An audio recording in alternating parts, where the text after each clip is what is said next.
What's going on, guys? It's Mantis here, and I made a shocking discovery. Who's laughing now?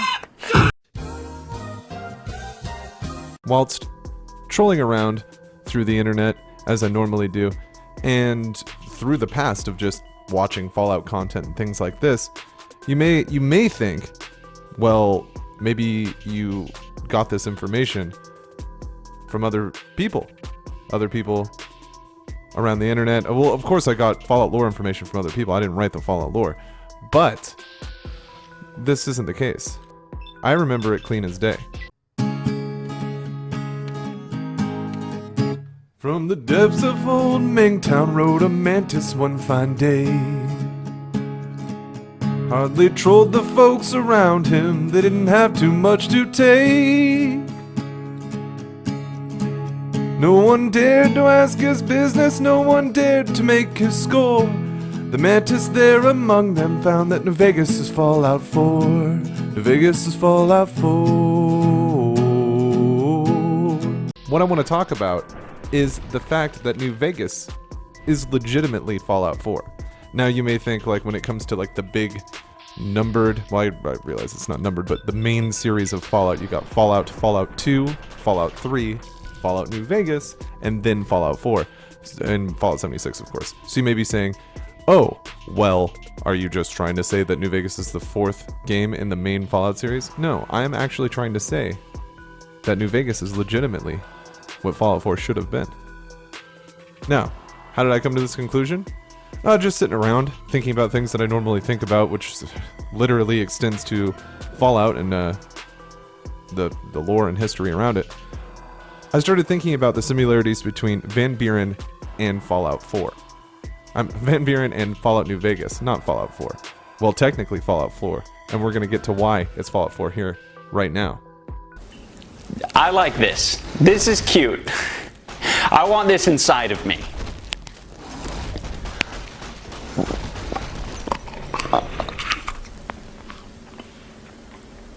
Oh yeah. That's good.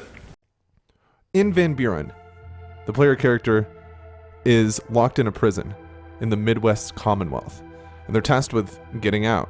Once they escape, they explore the wasteland and do the typical Fallout thing that you would expect somebody to do in a Fallout game. And VanBuren was supposed to be Fallout 3 before Interplay Black Isle tanked, and then Bethesda would later buy the license and create their own Fallout 3.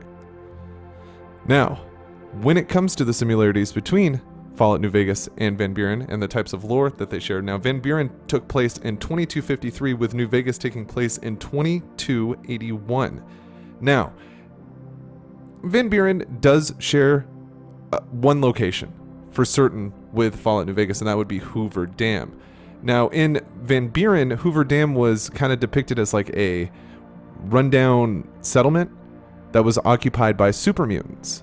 And of course, in Fallout New Vegas, we see it as a military strongpoint. So I don't know what the lore behind maybe repairing the dam would be, or driving the mutants out, or something like that. But what I want to talk about is how the lore of VanBuren directly affects Fallout New Vegas.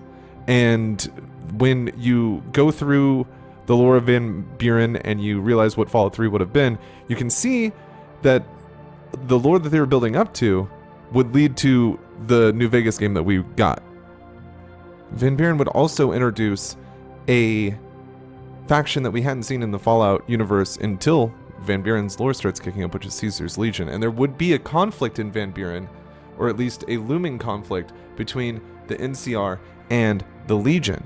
And of course, we know how that flares up in the main picture of things when it comes to New Vegas, because we see that the Legion and NCR are fighting for Hoover Dam, and whoever wins that technically wins whatever war that they're having at that point, because we all know that it's not going to end there. And I think in a lot of the ending dialogues for New Vegas, it does say that even if the Legion is defeated, they kind of tuck their tail and move east a little bit, as the NCR kind of hold that, and the Legion kind of watches it from a distance. And if you do it with the Legion, I'm pretty sure that the NCR aren't done. They're still they've annexed most of the stuff, even though it talks about the Legion branching out from Hoover Dam and kind of annexing different areas and stuff like that. We all know that the NCR has a pretty big stronghold on California, and I don't see that being the end of the NCR just because they lost Hoover Dam to the Legion. Regardless, the similarities continue when you look at some of the DLCs that take place in Fallout New Vegas, with definite homages and direct things taken from the VanBuren story, with the think tank and the big empty. These were represented in VanBuren in the prison, and various other content that's littered around VanBuren's design docs and stuff like that. We would see things very similar to the think tank and the big empty in VanBuren. And when it comes to Honest Hearts, we have straight up things from VanBuren in New Vegas that have continued the lore, the things like the Blackfoot tribe and Joshua Graham. Now, in VanBuren, it said that Joshua Graham would have been a lot more like sadistic and violent, a lot more. You'd see this past that he's always referencing in Fallout New Vegas, which he seems to be regretful of in New Vegas. Not regretful, but he definitely has insight on it, where he's thought about his past, he's thought about his violent history, and maybe trying to redeem his ways in New Vegas. Well, the violent history you would have seen in the real Fallout 3, Fallout New Vegas, as Joshua Graham could have become a companion of yours. And the cool thing with Joshua Graham, it could be cool, it could not be cool, it's kind of up to you, is he would taunt NPCs to get into fights with them so that he could be violent towards them. That was one of the things. And I believe that he was, this is post him being burned in VanBuren as well. I'm pretty sure. Could be wrong, but I'm pretty sure. Arcade Gannon was also set to appear in VanBuren, and everything in New Vegas just seems to be new content for Arcade Gannon.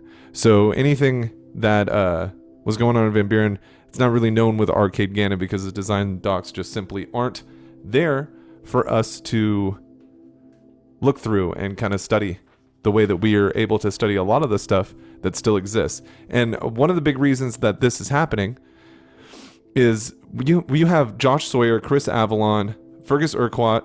Those guys built Fallout 2, worked on Fallout 1, a lot of them, and were directly responsible for VanBuren, and they are some of the leads on Fallout New Vegas. So of course they're going to, hey, we worked on this in the past, this was a passion project before. And instead of building like VanBuren, they decided to build from the lore that they were going to build with VanBuren. And since Bethesda had their games take place on the East Coast, they were free to build on the lore of the game that got canceled, that they didn't get to make. They were free to build on this lore. And maybe this is common knowledge. Maybe there's a lot of Fallout fans out there that are like, oh, I already know all this, whatever.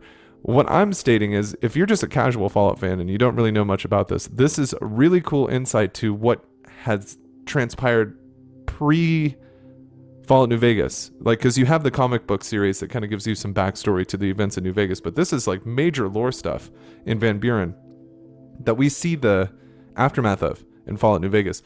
When it comes to the ending of Vault Buren, that saw the player character having to make a choice once they get up to a space station.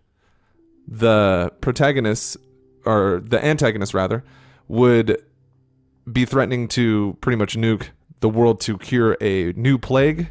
So it's pretty much like the pre-war plague has come back, and in VanBuren, the player character would have been a carrier of this plague without knowing it. So every settlement that the player character would have visited in Fallout 3, VanBuren, would have been infected with this new plague, and they didn't know that they were doing that. So at the end, the antagonist's idea to cure everything is to just nuke everything. Just nuke everything, get it done, the end. And you can have a different couple of choices here, where you can obviously thwart him, but you can also, which gets called back in the Lonesome Road DLC, and there's a couple of callbacks in Lonesome Road 2 VanBuren, but this one, you're able to nuke factions that may have wronged you for revenge, such as NCR, Legion, stuff like that. But also, you have Odysseus, which is an AI that tracks you pretty much the whole time you're playing the game. And that was originally going to be named Ulysses, which they do make a obvious reference to in Fallout New Vegas, Lonesome Road, with Ulysses. The similarities are there, and they build upon this lore, and it's really cool to see that they kept, well, you can expect Chris Avalon and Josh Sawyer, those guys, to keep that kind of stuff going, but it's like they kept that passion alive, they kept the lore alive, And it's good to see, because before now it's like Fallout lore is a joke. That, in my opinion, they keep retconning things, they keep changing everything. But there were people that really did care about the lore and wanted to build on the stories that they had already made. And the VanBuren story sounds fucking nuts. The Fallout 3 that we didn't get would have been crazy. There's a big robot tank that tracks you through the wasteland, and if he catches you, he brings you back to the prison, and you gotta escape again, and you have no idea why. Well, it turns out that's why, because you had the plague, and that robot is like a quarantine mechanism that brings you back to the prison, because anybody who's at that prison is a plague carrier. The game would have been insane and really cool, and it's cool to see what New Vegas did with the lore of that.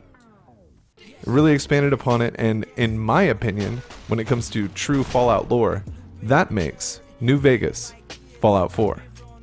Am I right?